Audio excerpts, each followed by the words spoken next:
Hey, good evening, everybody. How are you? This is Freddie Ewan, two-time GM of the Year, current Pan Am Cup of Champion, host of the TPFFKAL show. Boy, what an exciting day in football. It is good to be an Eagles fan.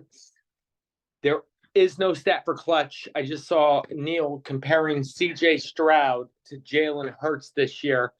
It's uncomparable. Probably why Neil hasn't been on the show yet. The Philadelphia Eagles are 10-1. The last four games, they have trailed by halftime.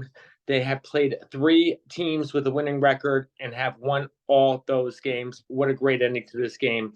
In overtime, the Eagles, there is no stat for clutch. Jalen Hurts, just unbelievable. Jake Elliott kicks a 59-yard field goal, sending it to overtime. Great day to be an Eagles fan, I'll tell you that. Great day to be an Eagles fan. And going on into TPFFKAL news, super exciting day in the TPFFKAL. I'm going to get to the games right now and go over everything one by one. Let's first start off with the big one, the one that everyone's been talking about. The Virginia Sea Dogs and TDK are matched up in a big match right now. 52% to 48% right now. It looks like TDK is done. They get 42.5 points out of Jalen Hurts. Big day. On the other side, Sea Dogs get a big day from Kyron Williams, 38 points. TDK finishes with 150 points. 112 points right now for the Sea Dogs. They have Lamar Jackson going as we speak. They have Austin Eckler going as they speak. And they will have the Minnesota defense tomorrow. That is going to be a tight game and a huge game. TDK wins that game. They maintain their first place status in the TPFFKL. They lose that game. They're going to get knocked down. They're going to get knocked down into second place.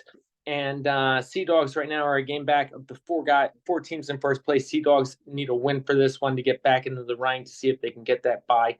Looks like all these teams are pretty much into the playoffs, but we're not sure yet. There's still some outside scenarios that could happen.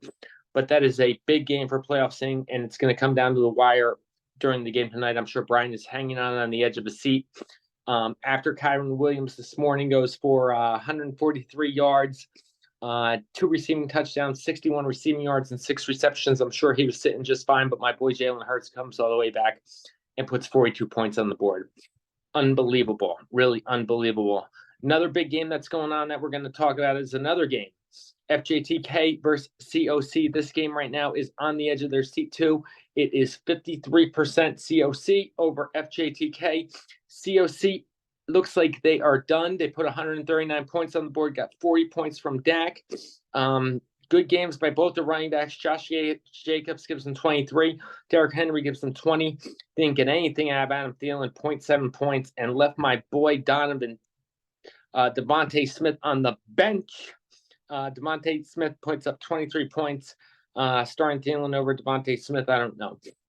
Also, Swift starting at running back and also starting a running back, and then the opposing defense usually is not a good correlated game. So either way, COC is still a slight favorite. FJTK has Justin Herbert going on right now, and Keenan Allen. They're going to need a couple Herbert to Keenan Allen touchdowns. They get a big game out of Bijan Robinson. They get a big game out of Calvin Ridley.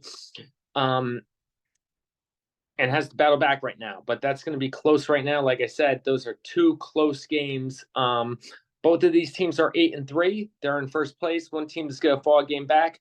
One team is going to be in first place. Very interesting going down the line. Rock throwers.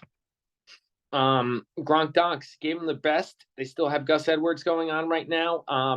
Really good game out of the Gronk Donks when it comes to Christian Watson, 17 points. Myers, 17 points. Gabe Davis puts up 22. Rashad Stevenson, 19 points. On the other side, you got to hand it to these Texans receivers. Nico Collins, 22 points. Tank Dell, 14 points. Got a great game out of Pittman. Got a good game out of Taylor and Hubbard. Has Hawkinson going tomorrow night. Cooper Kupp, really bad day, just 3 points. But right now, Rock Throwers are a 94% favorite to win that. They're going to go up to 7-5. They're going to still have some outside playoff hopes expected. Rock Throwers can still make the playoffs if a couple of things go their way, really. Rasheed Rice was put on the bench, 23 points for him. He had a big day. On the other thing, this is going to be interesting too. Shake and Bake sold off all their team going up against semi-automatic, looking for their second win. Semi-automatic is about a 73% chance to win right now. Big day out of CJ Stroud, 34 points. White gives him 15. Brandon Cooks gives him 15 on the other side. Really just Dalton Schultz, not a good game at all. Zach Charbonnet still only 7 points from Zach Charbonnet. Really strange how Charbonnet is just, everyone thought he was the man. He was going to be the man and the keeper, but really hasn't done much. Looks like semi-automatic might get their second win of the year. Shake and Bake Sale falls 6-6. Pretty much stay in the middle and avoid the Waffle Bowl.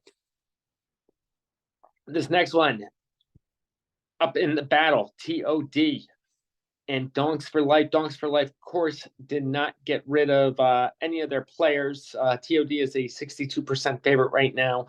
Gets 24 points out of Mahomes. Pollard and Montgomery give him some points. Really, Saquon Barkley did nothing for him. On the other side, Isaiah Pacheco, big game, 23 points. Dallas D gives him 18 points. Right now, he's got Danny's got Isaiah likely going. He's got a 5-point lead over me with likely going, and I'm going to have DJ Moore. Right now, I am a 54% favorite to win. It's going to be a close one. Danny is looking for the upset. TOD loses this, they're going to fall forward. They win this, they're going to stay 9-3 and remain in first place.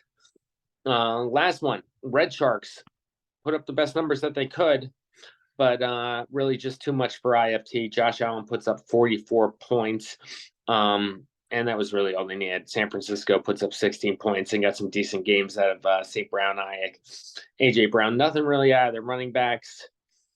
IFT gets 138 points on there and is going to improve to 7-5. Looks like, once again, Zach, that 6th spot is whoever gets the most points. Top 5 is for records. And so really going to be interesting. 3 games right now are really close between TOD, Dunks for Life, FJTK, COC, and TDK and the Sea Dogs. All 3 of those games with playoff implications. Like we said, really getting those first 2 seeds has a big impact on the playoffs. You only have to win 2 games to win the Pantheon Cup instead of 3. No team has won the Pantheon Cup without having one of those first 2 seeds in the regular season first. So that's going to be interesting. I hope everyone had a great day watching football. I know I sure did. I almost had a heart attack, but what an amazing game by the Philadelphia Eagles. They just keep winning and winning and winning. I thought last year was our year. We lost by 3 points in the Super Bowl, but hey, it looks like there's no Super Bowl hangover. Eagles actually have the best record of any Super Bowl loser since the 1992 Buffalo Bills. So I'm excited about the season. Jalen Hurts is the MVP, not CJ Stroud. Hurts is going to win the MVP this year. I guarantee you that, barring injury in the last couple of weeks. Everyone, I hope you had a great Sunday. Hope you had a great Thanksgiving weekend. And I'll talk to you soon. Hopefully, we're going to get a guest on the show later this week and get things fired up. Have a great evening. Thanks so much. And I'll talk to you guys soon. Thanks a lot.